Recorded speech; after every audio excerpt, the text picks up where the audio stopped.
As long as the coach rolled down the main street, Laura sat bolt upright at the window. In fancy, she heard people telling one another that this was little Miss Rambotham going to school. She was particularly glad that just as they went past the Commercial Hotel, Miss Paratet, the landlord's red-haired daughter, should put her fuzzy head out of the window. For Miss Paratet had also been to boarding school and thought very highly of herself in consequence, though it had only been for a year to finish.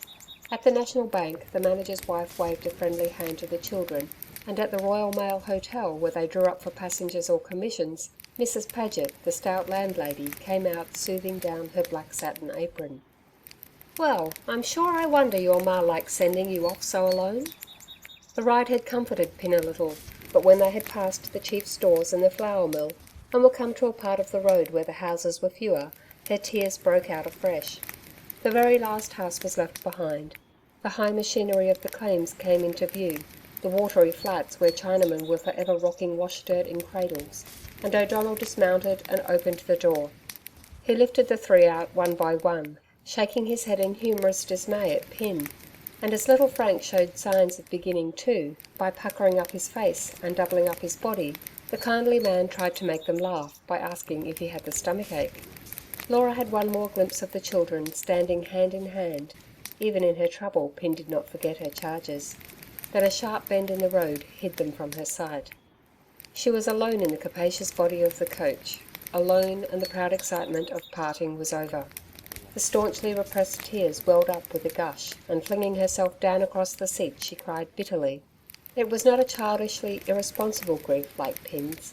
It was more passionate and went deeper, and her overloaded feelings were soon relieved. But as she was not used to crying, she missed the moment at which she might have checked herself, and went on shedding tears after they had become a luxury.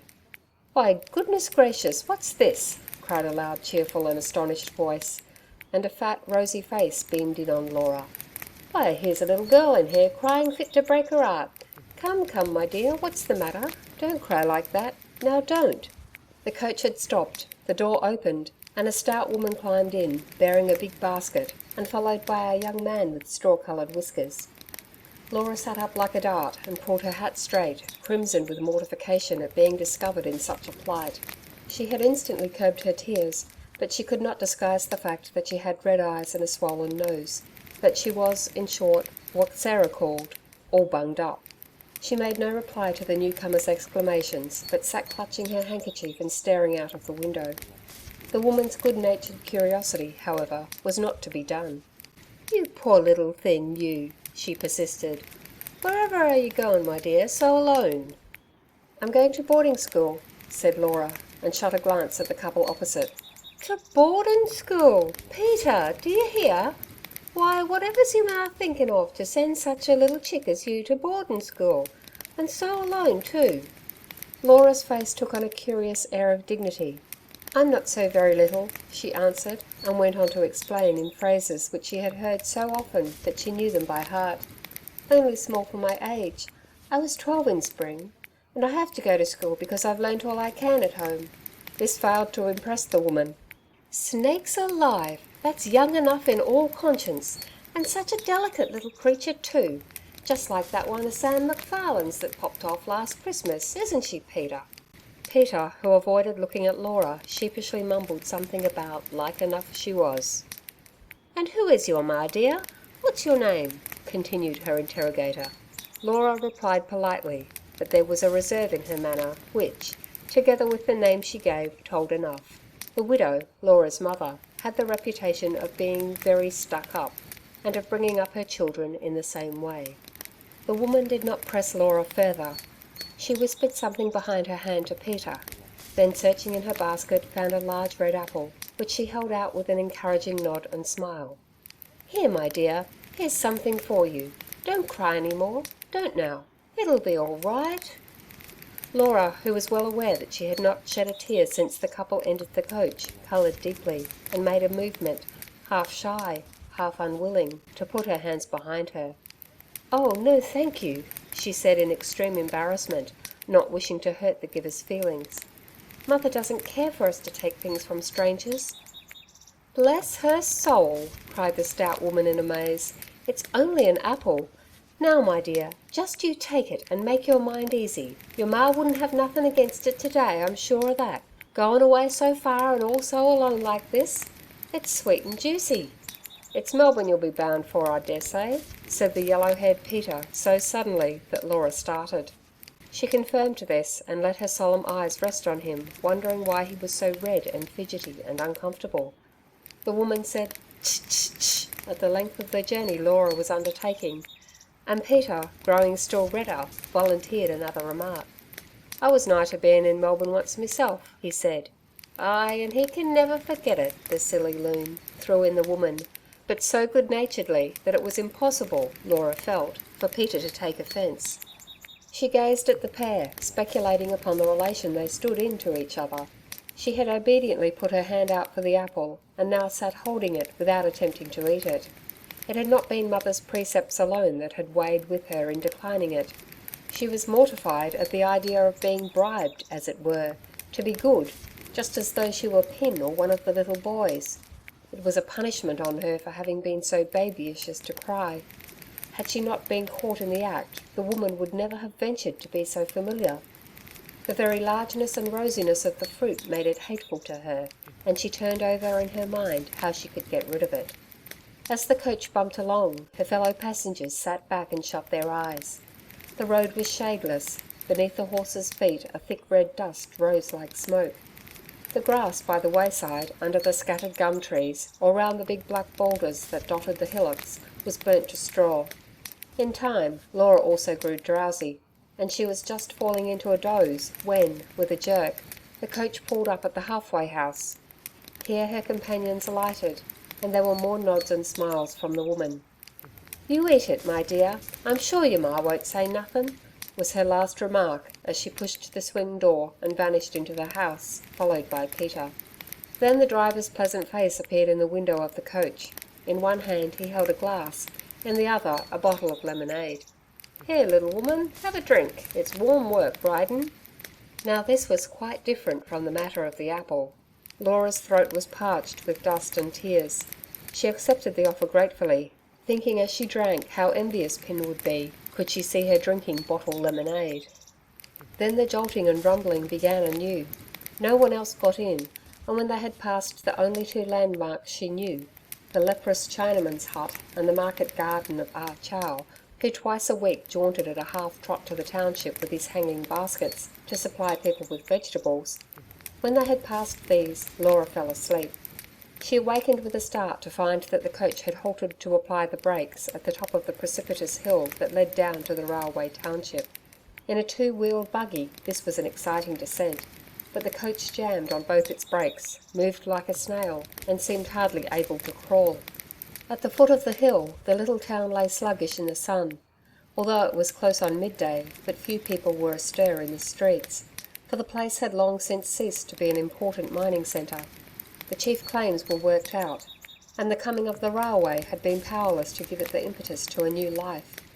It was always like this in these streets of low, verandahed red brick houses, always dull and sleepy, and such animation as there was invariably to be found before the doors of the many public houses. At one of these the coach stopped and unloaded its goods for an interminable time.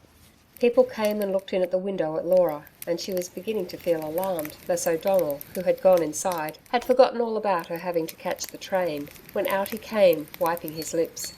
"Now for the living luggage," he said with a wink, and Laura drew back in confusion from the laughter of a group of larrikins round the door.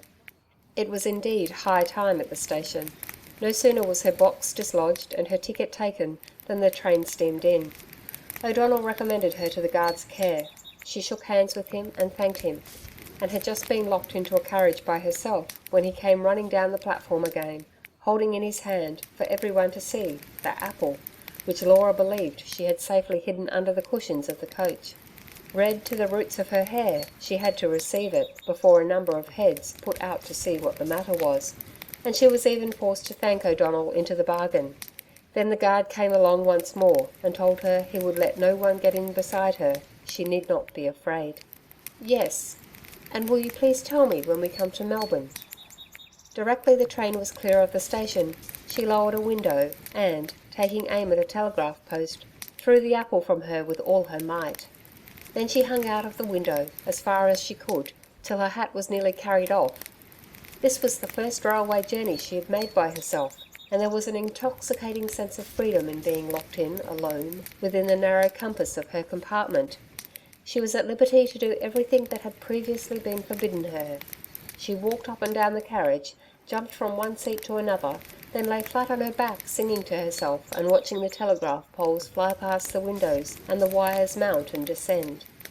But now came a station, and though the train did not stop, she sat up, in order that people might see she was travelling alone. She grew hungry and attacked her lunch, and it turned out that Mother had not provided too much after all. When she had finished, had brushed herself clean of crumbs and handled, till her fingertips were sore, the pompous half-crown she had found in her pocket, she fell to thinking of them at home, and of what they would now be doing. It was between 2 and 3 o'clock. The sun would be full on the flagstones of the back veranda. Inch by inch, Pin and Lappy would be driven away to find a cooler spot for their afternoon game, while little Frank slept, and Sarah splashed the dinner dishes in the brick-floored kitchen. Mother sat sewing, and she would still be sitting there, still sewing, when the shadow of the fir tree, which at noon was shrunken like a dwarf, had stretched to giant size, and the children had opened the front gate to play in the shade of the public footpath. At the thought of these shadows, of all the familiar things she would not see again for months to come, Laura's eyelids began to smart. They had flashed through several stations. Now they stopped, and her mind was diverted by the noise and bustle. As the train swung into motion again, she fell into a pleasanter line of thought. She painted to herself, for the 100th time, the new life towards which she was journeying, and, as always, in the brightest colours. She had arrived at school, and in a spacious apartment, which was a kind of glorified mother's drawing room, was being introduced to a bevy of girls. They clustered round, urgent to make the acquaintance of the newcomer, who gave her hand to each with an easy grace and an appropriate word. They were too well bred to cast a glance at her clothes, which, however she might embellish them in fancy, Laura knew were not what they ought to be. Her ulster was some years old, and so short that it did not cover the flounce of her dress, and this dress, and her hat with it, were Mother's taste, and consequently, Laura felt sure, nobody else's. But her new companions saw that she wore these clothes with an elegance that made up for their shortcomings, and she heard them whisper, "Isn't she pretty? What black eyes! What lovely curls!" But she was not proud, and by her ladylike manners soon made them feel at home with her, even though they stood agape at her cleverness. None of them could claim to have absorbed the knowledge of a whole house. With one of her admirers she had soon formed a friendship that was the wonder of all who saw it. In deep respect the others drew back, forming a kind of alley, down which, with linked arms, the two friends sauntered, blind to everything but themselves. And having embarked thus upon her sea of dreams, Laura set sail and was speedily borne away. "Next station you'll be there, little girl." She sprang up and looked about her with vacant eyes. This had been the last stoppage, and the train was passing through the flats. In less than 2 minutes she had collected her belongings, tidied her hair and put on her gloves. Some time afterwards they steamed in alongside a gravelled platform, among the stones of which a few grass blades grew. This was Melbourne. At the nearer end of the platform stood 2 ladies, one stout and elderly in bonnet and mantle, with glasses mounted on a black stick, and short-sighted, peering eyes.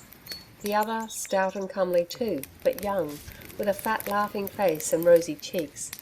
Laura descried them a long way off, and as the carriage swept past them, they also saw her, eager and prominent at her window.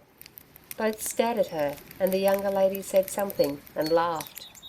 Laura instantly connected the remark, and the amusement it caused the speaker, with the showy red lining of her hat, at which she believed their eyes had been directed. She also realised, when it was too late, that her greeting had been childish, unnecessarily effusive, for the ladies had responded only by nods. Here were 2 thrusts to parry at once, and Laura's cheeks tingled, but she did not cease to smile, and she was still wearing this weak little smile, which did its best to seem easy and unconcerned, when she alighted from the train. The elderly lady was Laura's godmother. She lived at Paran, and it was at her house that Laura would sometimes spend a monthly holiday. Godmother was good to them all in a brusque, sharp-tongued fashion, but Pin was her especial favourite, and she made no secret of it. Her companion on the platform was a cousin of Laura's, of at least twice Laura's age, who invariably struck awe into the children by her loud and ironic manner of speech. She was an independent, manly person, in spite of her plump roundnesses. She lived by herself in lodgings, and earned her own living as a clerk in an office. The first greetings over, Godmother's attention was entirely taken up by Laura's box.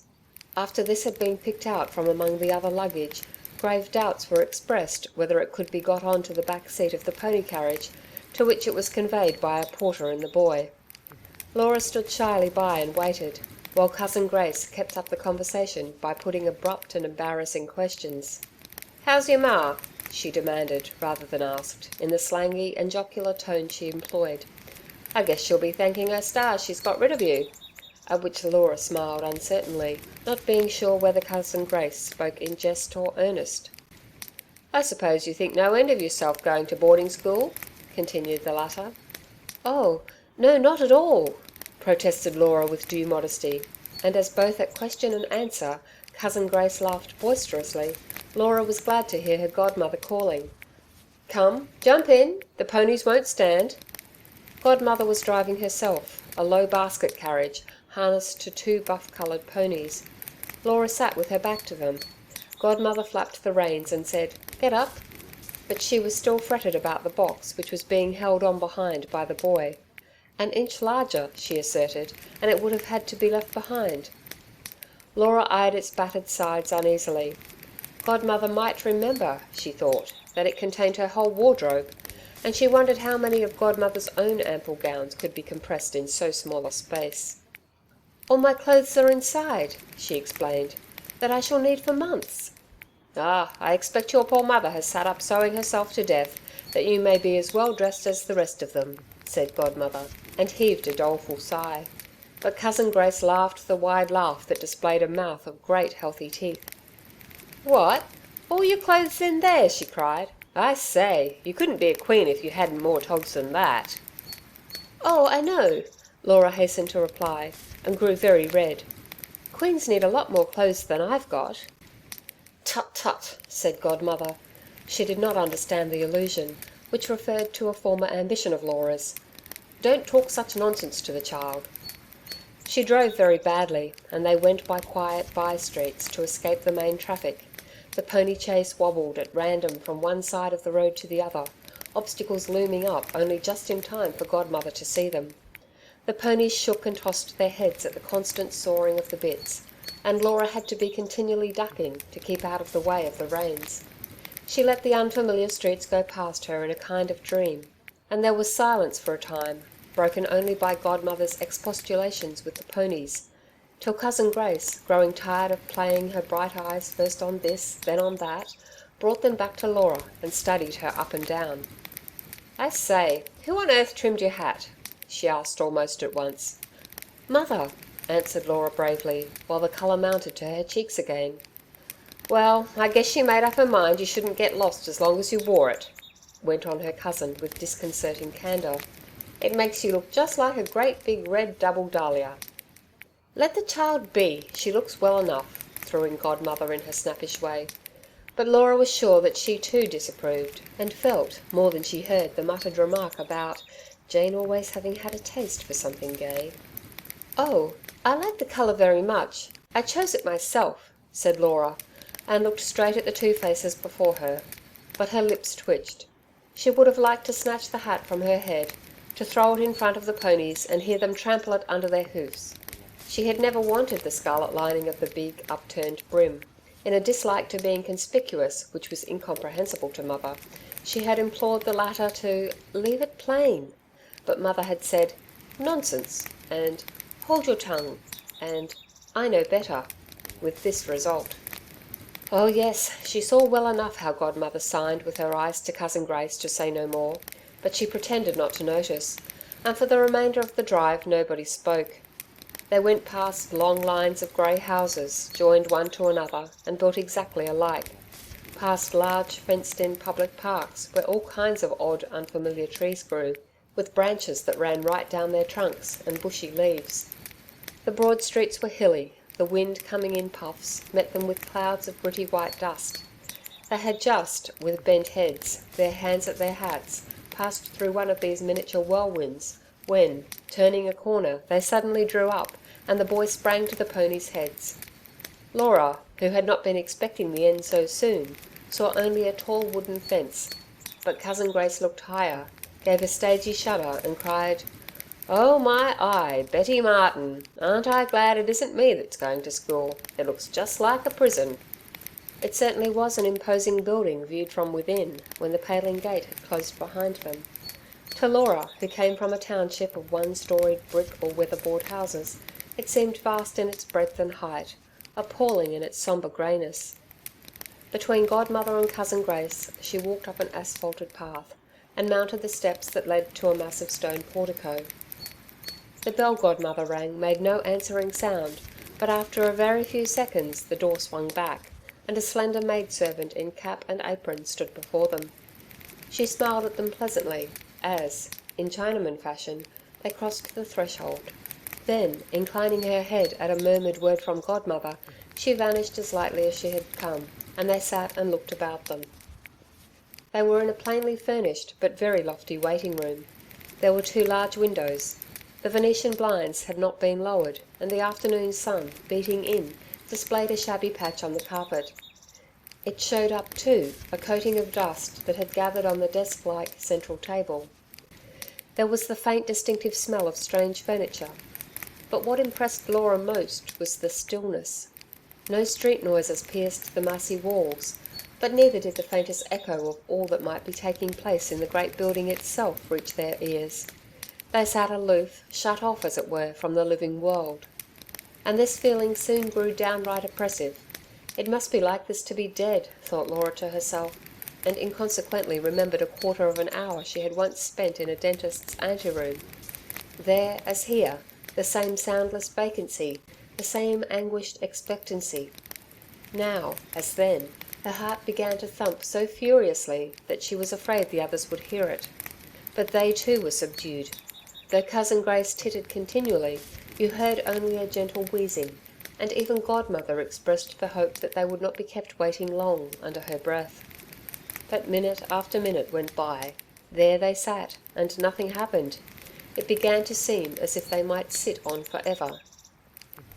All of a sudden, from out of the spacious halls of which they had caught a glimpse on arriving, brisk steps began to come towards them over the oilcloth, at first as a mere tapping in the distance, then rapidly gaining in weight and decision. Laura's palpitations reached their extreme limit. Another second and they might have burst her chest. Cousin Grace ceased to giggle. The door opened with a peculiar flourish, and all 3 rose to their feet. The person who entered was a very stately lady. She wore a cap with black ribbons. With the door handle still in her hand, she made a slight obeisance, in which her whole body joined, afterwards, to become more erect than before. Having introduced herself to Godmother as Mrs. Gurley, the lady superintendent of the institution, she drew up a chair, let herself down upon it, and began to converse with an air of ineffable condescension. While she talked, Laura examined her, with a child's thirst for detail. Mrs. Gurley was large and generous of form, and she carried her head in such a haughty fashion that it made her look taller than she really was. She had a high colour. Her black hair was touched with grey, her upper teeth were prominent. She wore gold eyeglasses, many rings, a long gold chain which hung from an immense cameo brooch at her throat, and a black apron with white flowers on it, one point of which was pinned to her ample bosom. The fact that Laura had just such an apron in her box went only a very little way towards reviving her spirits, for altogether Mrs. Gurley was the most impressive person she had ever set eyes on. Beside her, Godmother was nothing but a plump, short-sighted, fidgety lady. Particularly awe-inspiring was Mrs. Gurley when she listened to another speaking. She held her head a little to one side, her teeth met her underlip, and her beringed hands toyed incessantly with the long gold chain, in a manner which seemed to denote that she set little value on what was being said. Awful, too, was the habit she had of suddenly lowering her head, and looking at you over the tops of her glasses. When she did this, and when her teeth came down on her lip, you would have liked to shrink to the size of a mouse. Godmother, it was true, was not afraid of her, but Cousin Grace was hushed at last, and as for Laura herself, she consciously wore a fixed little simper which was meant to put it beyond doubt that butter would not melt in her mouth. Godmother now asked if she might say a few words in private, and the two ladies left the room. As the door closed behind them, Cousin Grace began to be audible again. "Oh, snakes!" she giggled, and her double chin spread itself. "There's a tartar for you! Don't I thank my stars it's not me that's being shunted off here. She'll give you what for." "I don't think so. I think she's very nice," said Laura staunchly, out of an instinct that made her chary of showing fear or pain or grief. But her heart began to bound again, for the moment in which she would be left alone. "You see," said Cousin Grace, "it'll be bread and water for a week if you can't do a mare first go off, not to mention the deponents." "What's a mare?" asked Laura anxiously, and her eyes grew so big that they seemed to fill her face. But Cousin Grace only laughed until it seemed probable that she would burst her bodice, and Laura blushed, aware that she had compromised herself anew. There followed a long and nervous pause. "I bet Godmother's asking her not to wallop you too often." The tears had just begun afresh, when the opening of the door forced her to swallow her sentence in the middle. Godmother would not sit down, so the dreaded moment had come. "Now, Laura, be a good girl and learn well, and be a comfort to your mother. Not that there's much need to urge her to her books," Godmother interrupted herself, turning to Mrs. Gurley. "The trouble her dear mother has always had has been to keep her from them." Laura glowed with pleasure. Now at least the awful personage would know that she was clever, and loved to learn. But Mrs. Gurley smiled the chilliest thinkable smile of acknowledgement, and did not reply a word. She escorted the other to the front door, and held it open for them to pass out. Then, however, her pretence of affability faded clean away. Turning her head just so far that she could look down her nose at her own shoulder, she said, "Follow me," in a tone Mother would not have used even to Sarah. Feeling inexpressibly small, Laura was about to obey, when a painful thought struck her. "Oh, please, I had a box with my clothes in it," she cried. "Oh, I hope they haven't forgotten and taken it away again." But she might as well have spoken to the hat stand. Mrs. Gurley had sailed off, and was actually approaching a turn in the hall before Laura made haste to follow her, and to keep further anxiety about her box to herself. They went past one staircase, round a bend into the shadows as black as if, outside, no sun was shining, and began to ascend another flight of stairs, which was the widest Laura had ever seen. The banisters were as thick as your arm, and on each side of the stair carpeting the space was broad enough for two to walk abreast. What a splendid game of trains you could have played there! On the other hand, the landing windows were so high up that only a giant could have seen out of them. These things occurred to Laura mechanically. What really occupied her, as she trudged behind, was how she could please this hard-faced woman and make her like her. For the desire to please, to be liked by all the world, was the strongest her young soul knew. And there must be a way, for Godmother had found it without difficulty. She took 2 steps at once to get nearer to the portly back in front of her. "What a very large place this is," she said in an insinuating voice. She hoped the admiration, thus subtly expressed in the form of surprise, would flatter Mrs. Gurley, as a kind of co-proprietor, but it was evident that it did nothing of the sort. The latter seemed to have gone deaf and dumb, and marched on up the stairs, her hands clasped at her waist, her eyes fixed ahead, like a walking stone statue. On the top floor she led the way to a room at the end of a long passage. There were 4 beds in this room, a wash-hand stand, a chest of drawers and a wall cupboard. But at first sight Laura had eyes only for the familiar object that stood at the foot of one of the beds. "Oh, there's my box!" she cried. "Someone must have brought it up." It was unroped. She had simply to hand over the key. Mrs. Gurley went down on her knees before it, opened the lid and began to pass the contents to Laura, directing her where to lay and hang them. Overawed by such complacence, Laura moved nimbly about the room, shaking and unfolding, taking care to be back at the box to the minute so as not to keep Mrs. Gurley waiting. And her promptness was rewarded. The stern face seemed to relax. At the mere hint of this, Laura grew warm through and through, and as she could neither control her feelings nor keep them to herself, she rushed to an extreme and overshot the mark.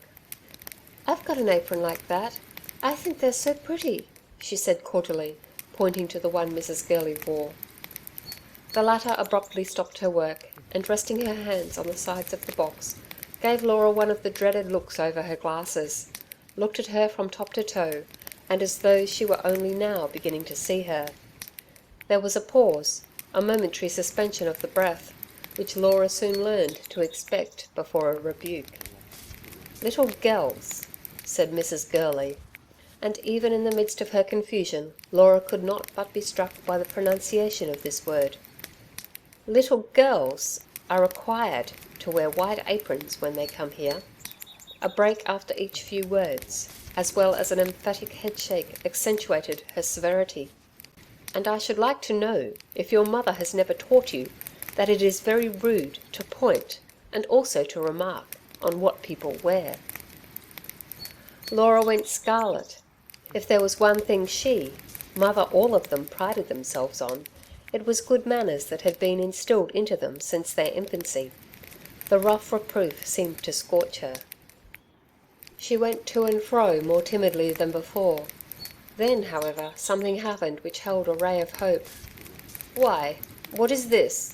asked Mrs. Gurley freezingly, and held up to view, with the tips of her fingers, Laura thought, a small black prayer book. "Pray, are you not a dissenter?" For the college was nonconformist. "Well, no, I'm not," said Laura, in a tone of intense apology. Here at last was her chance. "But it really doesn't matter a bit. I can go to another church quite well. I even think I'd rather, for a change. And the service isn't so long, at least so I've heard, except the sermon," she added truthfully.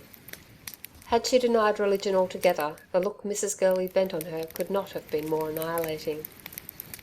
"There is, unfortunately, no occasion for you to do anything of the kind," she retorted. "I myself am an Episcopalian, and I expect those gells who belong to the Church of England to attend it with me." The unpacking at an end, Mrs. Gurley rose, smoothed down her apron, and was just on the point of turning away, when on the bed opposite Laura's she espied an undergarment lying wantonly across the counterpane. At this blot on the orderliness of the room, she seemed to swell like a turkey cock, seemed literally to grow before Laura's eyes as, striding to the door, she commanded an invisible someone to send Lilith Gordon to her directly. There was an awful pause. Laura did not dare to raise her head. She even said a little prayer. Mrs. Gurley stood working at her chain and tapping her foot, like a beast waiting for its prey, thought the child. And at last a hurried step was heard in the corridor. The door opened and a girl came in, high-coloured and scant of breath. Laura darted one glance at Mrs. Gurley's face, then looked away and studied the pattern of a quilt, trying not to hear what was said. Her throat swelled, grew hard and dry with pity for the culprit. But Lilith Gordon, a girl with sandy eyebrows, a turned-up nose, a thick plait of red gold hair, and a figure so fully developed that Laura mentally dubbed it a lady's figure, and put its owner down for years older than herself, Lilith Gordon neither fell on her knees nor sank through the floor. Her lashes were lowered in a kind of dog-like submission, and her face had gone very red when Laura ventured to look at her again. But that was all. And Mrs. Gurley, having swept Jove-like from the room, this bold girl actually set her finger to her nose and muttered, "Oh, brimstone beast." As she passed Laura too, she put out her tongue and said, "Now then, goggle eyes, what have you got to stare at?" Laura was deeply hurt. She had gazed at Lilith out of the purest sympathy, and now, as she stood waiting for Mrs. Gurley, who seemed to have forgotten her, the strangeness of things and the general unfriendliness of the people struck home with full force. The late afternoon sun was shining in an unfamiliar way. Outside were strange streets, strange noises, a strange white dust, the expanse of a big strange city. She felt unspeakably far away now from the small, snug domain of home. Here nobody wanted her.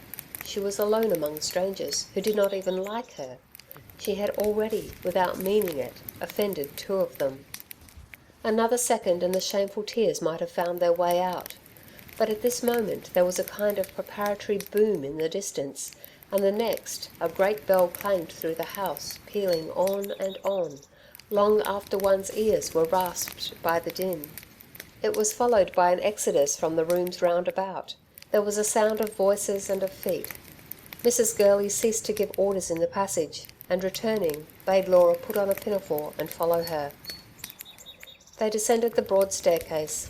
At a door just at the foot, Mrs. Gurley paused and smoothed her already faultless bands of hair, then turned the handle and opened the door with the majestic swing Laura had that day once before observed.